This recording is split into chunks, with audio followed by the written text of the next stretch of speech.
সাফা সিনেমায় বলিউডের জনপ্রিয় অভিনেতা ভিকি কৌশলের সঙ্গে রাশমিকাকে দেখা গেছে একদম অন্যরকম এক চরিত্রে। ছত্রপতি শিবাজির স্ত্রীর চরিত্রে অভিনয় করে নজর কেড়েছেন তিনি। তবে সিনেমাটি দেখে ঘটল অন্যরকম এক ঘটনা। সাফা দেখে গুপ্তধনের খোঁজে বেরিয়েছে ভারতের একদল গ্রামবাসী।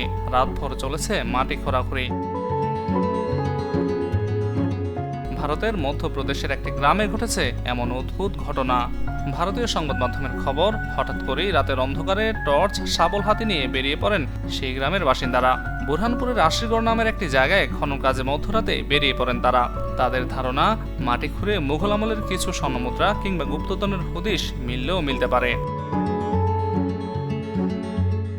এর মধ্যে অনেকেই আবার দাবি করেছেন ওই এলাকায় নাকি কেউ কেউ স্বর্ণমুদ্রাও দেখতে পেয়েছেন।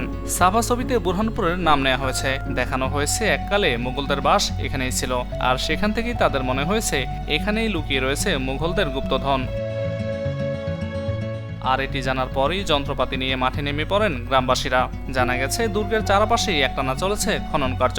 এমনকি মেটাল ডিটেক্টর দিয়েও চারপাশ পরীক্ষা করে দেখা হয়েছে সোনাদানা কোথাও লুকিয়ে রাখা হয়েছে কিনা।